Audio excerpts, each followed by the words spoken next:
2026 চনৰ বিধানসভা নিৰ্বাচনক লৈ গুণাগথা চলিছে ভোটাৰ ৰাইজৰ মাজত। প্ৰাৰ্থী আৰু ৰাজনৈতিক দল সম্পৰ্কে গুণাগথা চলিছে ৰাজনৈতিক দলসমূহৰ মাজত।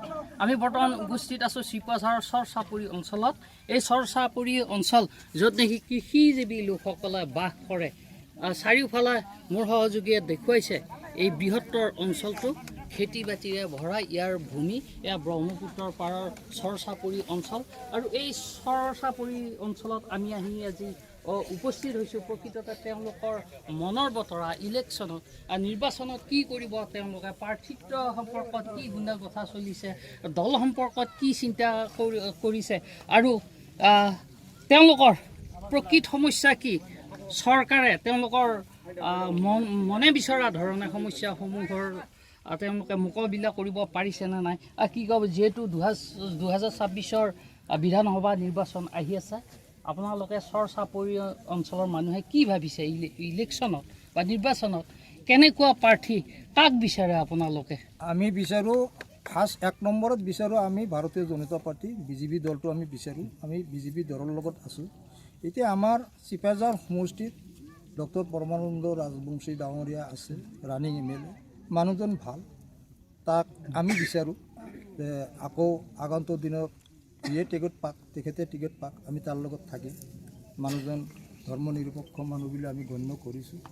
মানুহজন কোনো হিংসা কৰা নাই। আপোনালোকে ধৰ্ম নিৰপেক্ষ লোক বিচাৰে? হয়, আমি বিচাৰোঁ, তেনেকৈ বিচাৰোঁ যাতে কোনো ভেদাভেদ নাথাকে। আমিও নিবিচাৰোঁ যে আমি হিন্দী মানুহৰ লগত আমাৰ দুটা কথা হওক বা কিবা হওক, আমি সেইটো নিবিচাৰোঁ। আমি হিন্দু মুছলিম ভাই ভাই থাকিব বিচাৰোঁ। এই এসংখ্য মানুহে হয়তো অলপ কিবা কিবি কৰিব খোজে, আমি তেখেতকো অনুৰোধ জনাওঁ যাতে সেইবিলাক কৰিব নালাগে। আমি মানুহ হিচাপত সদায় আমি থাকিব লাগে। কোন হিন্দু কোন এটা শিক্ষা দীক্ষাত পিছপৰা অঞ্চল, যাতায়াতৰ ক্ষেত্ৰতো দুৰ্ভোগ ভুগি আছে। এই অঞ্চলত বাট পথ বুলি একো নায়েই, একো নাই। এই ক্ষেত্ৰত কি চিন্তা কৰিছে? কোনোবা চৰকাৰে গুৰুত্ব দিছে নে কেতিয়াবা? গুৰুত্ব দিয়া মানে আমি যিটো দেখিছোঁ, আগত যিবিলাক চৰকাৰ বহুত চৰকাৰ গৈছে, কংগ্ৰেছ চৰকাৰ বহুতবাৰ আহিল, বহুতবাৰ গ'ল। এতিয়া আমি প্ৰাথমিক হিচাপে যিটো লক্ষণীয় কথা যিটো ক'ব লাগিব, আমাৰ বিজেপি চৰকাৰে যিটো উন্নয়নৰ ক্ষেত্ৰত যিটো কাম কৰি আছে, যিটো ৰাস্তা পদূলি যেনেকৈ বনাই আছে, সেই ক্ষেত্ৰত আমি ক'ব লাগিব, আমি স্বীকাৰ কৰিব লাগিব আমাৰ বিজেপি চৰকাৰে অলপ উন্নয়নৰ দিশে অলপ নজৰ আমাক লৈ দিছে। গতিকে যিটো মথাউৰি বনাইছে, এতিয়া মথাউৰিটো পকী হোৱা নাই, হ'ব আগন্তুক দিনত হ'ব বুলি আমি আশা কৰিছোঁ। আৰু যিবিলাক নদী খাল বিল আছিল সেইবিলাকো সিহঁতে কেয়াৰ কৰা নাই, তাৰে ওপৰেদি ৰাস্তা আমাক বনাই দিছে।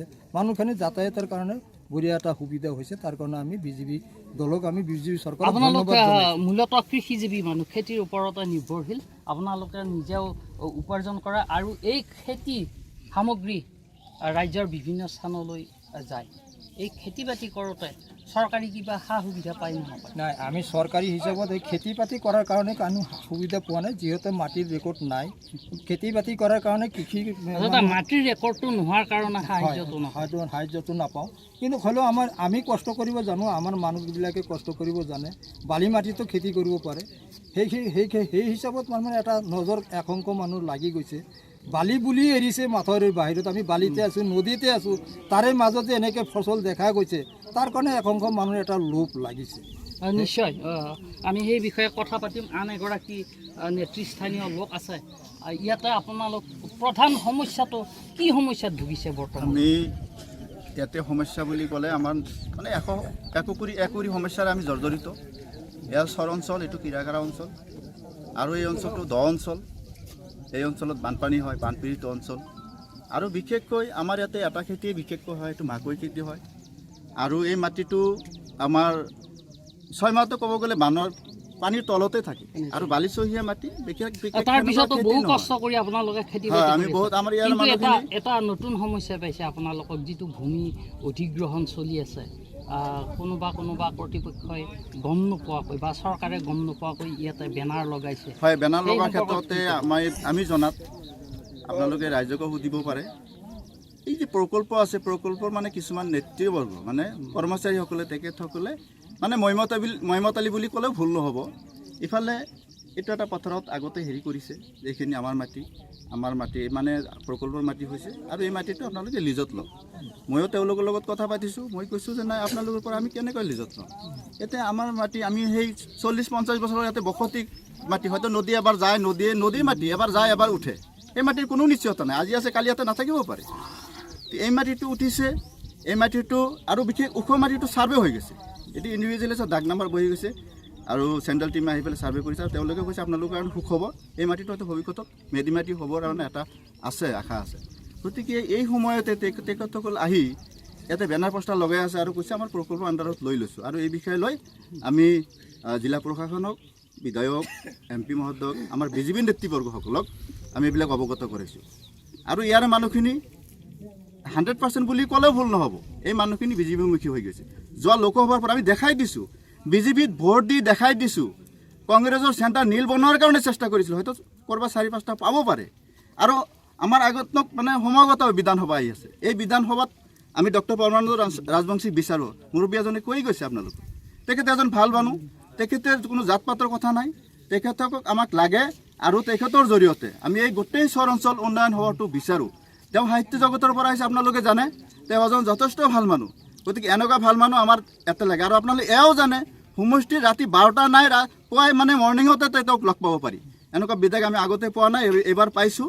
মই তেখেতক আপোনালোকৰ জৰিয়তে এনেকুৱা মানুহ আমি ডক্টৰ হিমন্ত বিশ্ব শৰ্মা, নৰেন্দ্ৰ মোদী ডাঙৰীয়াক অনুৰোধ জনাইছোঁ, এনেকুৱা মানুহ আমাক টিকেট দিব লাগে। অপেন কৈছোঁ, ৰাইজে কি কয়? গতিকে আমি তেখেতক লাগে, আমাক লাগে না নালাগে?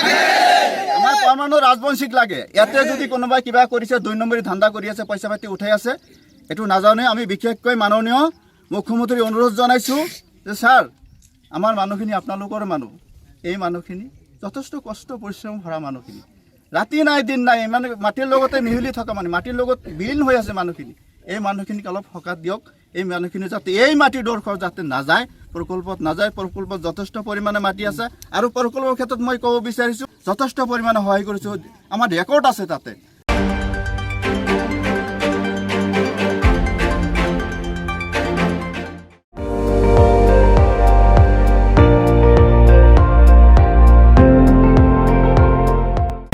আপুনি চাই আছে ND24, সৰ্বশ্ৰেষ্ঠ নহয়, সৰ্বোত্তমৰ দৌৰত।